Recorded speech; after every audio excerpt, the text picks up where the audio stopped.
जैसे ही भगवान के पास में समस्त गोपियाँ एकत्रित होकर के आ गईं तो भगवान ने खड़े होकर के इनका अभिवादन किया। सबसे पहले भगवान इनका स्वागत करते हैं।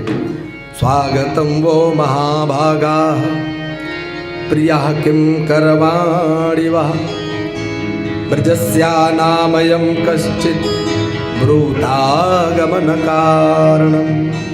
आओ आओ गोपियों, आपका स्वागत है। जैसे ही भगवान ने स्वागत किया तो गोपियां तो गदगद हो गई, लेकिन उसके आगे गोपियां मन में विचार करती हैं कि एक तो बंसी बजाया, मन में विचार कर रही थी, पता नहीं आवाज सुन रही है, बुला भी रहे हैं कि नहीं, मन में संशय था। लेकिन जब भगवान खड़े होकर के स्वागत करते हैं तो संशय भी दूर हो गया। लेकिन जैसे ही अगला प्रश्न किया, ब्रूतागमन कारणम, गोपियों आ तो गई हो पर यहाँ आई क्यों हो? अपने आगमन का कारण बतलाओ, कैसे आना हुआ है? अब तो गोपियाँ बेचारी मुंह लटका करके खड़ी हो गई। एक तरफ तो बंसी बजा करके निमंत्रण देते हैं और जब आ गई तो पूछ रहे हैं कि क्यों आई हो? मौन हो गई, कुछ बोली नहीं। भगवान प्रश्न बंद नहीं करते हैं, भगवान कहते हैं बताओ क्यों आई हो? देवियों, ध्यान रखना चाहिए, स्त्रियों को कभी घर से अकेले नहीं निकलना चाहिए और वो भी रात्रि के समय में घर को छोड़ करके नहीं जाना चाहिए। देखो तुम वन में आई हो तो वन के इस शारदीय सौंदर्य का दर्शन करो। शारदीय सौंदर्य में इस चंद्रमा को देखो जो क्षितिज पर चमचमा रहे हैं, इन वृक्षों को देखो, इन लताओं को देखो, ऐसे प्रकृति के सौंदर्य को देखो और देख करके चले जाना चाहिए। बहुत समय स्त्रियों को वन में नहीं रुकना चाहिए, क्योंकि यहाँ पर अनेकों प्रकार के व्याघ्र आदि हिंसक जीव जंतु हैं। उनसे स्त्रियों को हमेशा भयभीत रहना चाहिए। दृष्टम वनम कुसुमितम राकेश कररंजितम। तुम लोगों ने चंद्रमा की चांदनी भी देख ली, वन के इस सौंदर्य को भी देख लिया, अब तुम्हें यहाँ से चले जाना चाहिए। तुम्हें जाकर के अपने घर में परिवार की सेवा करना चाहिए, पति की सेवा करना चाहिए। एक स्त्री के लिए पति से बढ़कर के और कोई दूसरा स्थान पूज्य नहीं होता है।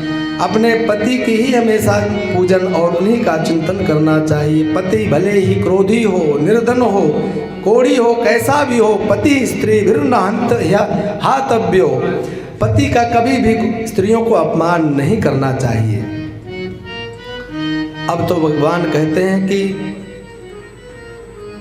अगर तुम मेरे से मिलने के लिए आई हो तो देखो मेरे से भी मिलना हो गया, और मेरे से मिलने की इच्छा हो तो आने की आवश्यकता नहीं है। मैं जब गायों को चराने के लिए जाऊं तब, और जब गायों को चरा करके लौटूं तो अपने अपने घरों से बाहर बैठ करके दर्शन कर लिया करो।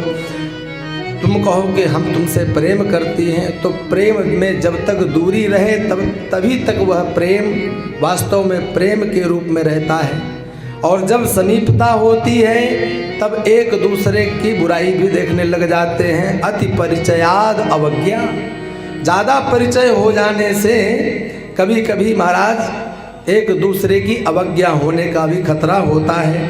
इसलिए मुझ में यदि तुम्हारा प्रेम है तो तुम्हें मिलने आने की ज़रूरत नहीं है। मेरी आपस में चर्चा किया करो, आंखें बंद करके मेरे स्वरूप का ध्यान किया करो। मैं सुबह शाम जब गायों को चराने के लिए जाऊं तो मुझे घर के बाहर दर्शन कर लिया करो। श्रवणात् दर्शनात् ध्यानात् मयि भावोनुकीर्तनात् न तथा सन्निकर्षेण प्रतीयात् ततो गृहान्।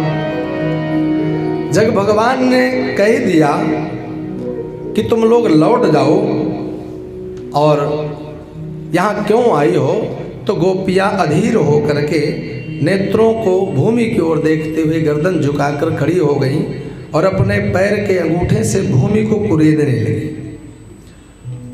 और थोड़ी सी हिम्मत बांध करके भगवान से अपने भावों को प्रकट करने लगी हैं। कहती हैं इसको प्रणय गीत बोलते हैं। गोपियाँ भगवान को इस प्रणय गीत के माध्यम से अपने भावों को स्पष्ट करती हैं। गोपियाँ कहती हैं, प्यारे श्री कृष्ण, हम जानती हैं कि तुम घट घट वासी हो, आप हमें लौटने की बात क्यों कर रहे हो? हमारे हृदय की बात को भी जानते हो, तुम्हें इस प्रकार निष्ठुरता भरे वचन हमसे नहीं बोलना चाहिए। हम आपकी नित्य दासियां हैं, हम सब कुछ छोड़कर केवल तुम्हारे से मिलने के लिए, तुम्हारा दर्शन करने के लिए घर परिवार सब कुछ छोड़ करके आई हैं। इसमें संदेह नहीं कि तुम महाराज स्वतंत्र हो, तुम्हारे ऊपर किसी का अधिकार नहीं चलता है। यह भी जानते हैं कि तुमसे बड़ा कोई हठी भी नहीं है, तुम जैसा चाहोगे वही करोगे, तुम पर किसी का अधिकार नहीं चलता है, परंतु आप हम पर अनुग्रह करो। जैसे मोक्ष चाहने वाले के ऊपर भगवान नारायण कृपा करते हैं, उनका त्याग नहीं करते हैं, उसी प्रकार से आप भी हमारा त्याग करने की बात मत करो।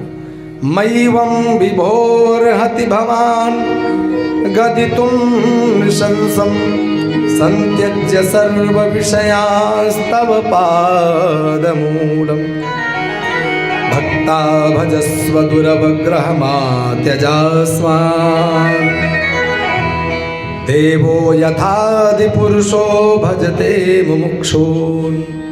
उस आदि पुरुष श्रीमन नारायण को मोक्ष चाहने वाले जैसे भजते हैं और वो उन पर जिस प्रकार से कृपा करते हैं, वैसे ही हम पर भी आप कृपा करिए। जैसे वह महाराज अपने भक्तों का त्याग नहीं करते हैं, वैसे आप हमारा त्याग ना करें। और फिर आप कहते हैं लौट जाओ, तो लौट करके हम चले तो जाएं, पर जाएं कहाँ? और लौट के जाएंगी तो हम इस शरीर को घर में रखेंगी और मन आपके चरणों में चिपका रहेगा, तो इस शरीर से कार्य कैसे होंगे? क्योंकि चित्त को आपने जबरदस्ती पकड़ रखा है, आपके चरणों में हमारा चित्त चिपक गया है। चित्तम सुखे न भवता परितम गृहेषु यन्निर्विशत्युति करावपि गृह्य कृत्ये पादौ पदम न चलतस्तव पादमूला या कथम ब्रजमतो करवाम किं वा। प्रभु, आपने वंशी बजा करके हमारे चित्त को चुरा लिया, अब हमारे पैर घर की तरफ जाने को तैयार नहीं है। भगवान मानो कहते हैं कि अगर पैर काम नहीं कर रहे हैं तो हम तुम्हें उठा करके घर में पहुंचा देते हैं। तो बोले घर में आप पहुंचाओगे किसे? शरीर को। शरीर घर में जाकर के भी करेगा क्या? क्योंकि जब तक मन नहीं होगा तब तक घर के कार्यों में, किसी भी जिम्मेदारी में यह शरीर कैसे कार्य करेगा? प्रभु ने आज अच्छी तरह से इन गोपियों के मनोभावों को टटोला। आप बाजार में जाते हो, मिट्टी का एक घड़ा भी 10 रुपए का लेते हो तो उसे भी ठोंकते हो, बजाते हो, इसमें कोई छेद तो नहीं है। जब देख लेते हो कि हाँ ये अच्छा है, तब लेकर के आते हो।